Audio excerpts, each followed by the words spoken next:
यहां पर आपको बताएं कि बोल के को चेयरमैन शुएब शेख कहते हैं कि एग्जैक्ट की आड़ में दरअसल बोल को निशाना बनाया गया। ये सब कुछ एक सोची समझी साजिश के तहत किया गया।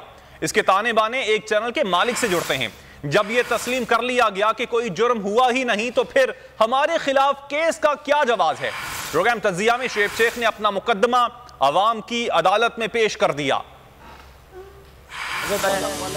जो बड़ा मशहूर और आपने बिल्कुल इसको आपने सुना होगा, जो निज़ाम है वो कुफ्र का तो चल सकता है मगर जुल्म का निज़ाम नहीं चल सकता। छापे, गिरफ्तारियां, पर्चे, मुकदमे और पेशियां, बोल के खिलाफ जुल्म के ज़ाब्ते और इंतकामी कार्रवाइयां। उफ, क्या जुल्म है। हज़रत अली का कौल है, जो निज़ाम है वो कुफ्र का तो चल सकता है मगर जुल्म का निज़ाम नहीं चल सकता। को चेयरमैन बोल शुएब शेख ने अपना मुकदमा अवाम की अदालत में पेश कर दिया। शुएब शेख ने सवाल उठाया कि जब ये तस्लीम कर लिया गया कि जुर्म नहीं हुआ तो फिर इस केस का क्या जवाब है। बात ये है कि भाई जब इन द एंड वो एतराफ़ कर लिया उस इदारे ने, अपनी मुद्दई और तफ्तीशी स्टेटमेंट में कह दिया कि सब कुछ लीगल है, कभी कोई क्राइम ही नहीं हुआ, तो मेरा सवाल अब ये उठता है भाई कि फिर ये केस कौन चला रहा है? तो नहीं चला रहे तो केस चला कौन रहा है? बरियत हो क्यों नहीं रही? शुएब शेख ने कहा एग्जैक्ट को बहाना बनाकर दरअसल बोल को निशाना बनाया गया।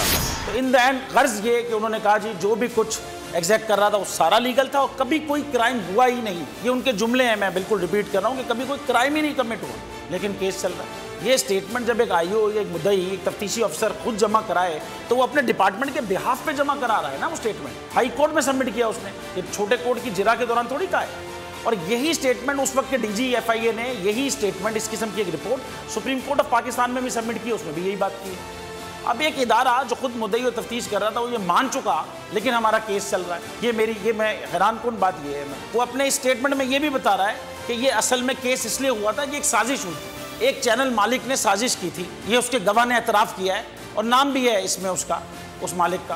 प्लस उस वक़्त का जो इंटीरियर मिनिस्टर थे चौधरी निसार साहब, उन्होंने टीवी के ऊपर स्टेटमेंट दिया कि मेरे चंद मालिकान आए थे और हमने उस वजह से किया है। ये रिकॉर्ड का हिस्सा है, इसी केस के रिकॉर्ड का हिस्सा है ये बात भी। गर्ज ये कि एक साजिश हुई जिसकी वजह से ये आपने केस दर्ज किया और आपने 6 घंटे के अंदर एक आर्टिकल के अकाउंट बंद, गाड़ियां फ्रीज, कंपनी पे कब्जा, जितने हमारे ऑफिस थे उन पे कब्जा और पता नहीं क्या जुल्म बर्बरियत की एक दास्तान रकम की। शुएब शेख ने सवाल उठाया कि जब तफ्तीशी इदारा तस्लीम कर चुका कि गैर कानूनी काम नहीं हुआ तो अब ये केस कौन चला रहा है।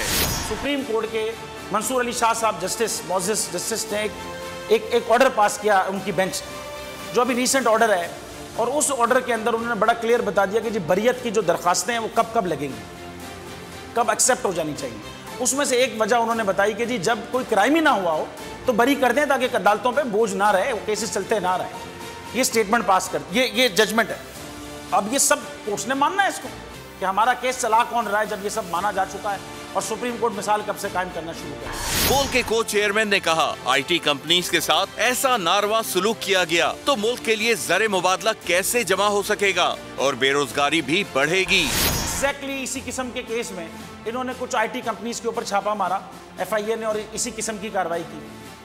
अच्छा, उस केस के अंदर तो उन IT कंपनीज के खिलाफ अमेरिकन गवर्नमेंट के एक ऑफिस की सैंक्शंस हैं जो पार्ट है इस केस का, लेकिन FIA ने बाद में कहा जी हम इस केस को चलाना नहीं चाहते, बरी कर दिया अदालत ने। इसी सिंध हाई कोर्ट ने बरी कर दिया उसको, हमारा सिंध हाई कोर्ट में चल रहा है, उनको बरी कर दिया।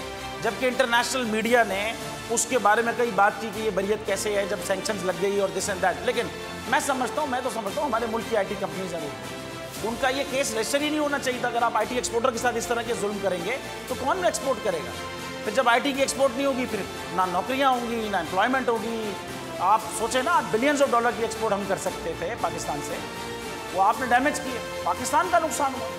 जुल्म के इन तमाम ज़ाब्तों, इंतकामी कार्रवाइयों और ओछे हथकंडों के बावजूद बोल मुल्क में आइन की पासदारी, कानून की पाबंदी, इंसाफ की अमलदारी, अदलिया की आजादी और वतन अजीज की खुदमुख्तारी के लिए डट कर खड़ा है और खड़ा रहेगा। बोल उड़ाएगा सबका होश, भूल जाएंगे सब अपना जोश। देखिए पाकिस्तान की सबसे बड़ी PSL ट्रांसमिशन सकलैन मुश्ताक, रमीज राजा, सुहेब अलवी, जमील फारूकी और फहीम खान के साथ खेल का जुनून रोजाना रात 11 बजे सिर्फ बोल न्यूज पर। सब्सक्राइब करें और बेल दबाएं ताकि कोई खबर रह न जाए।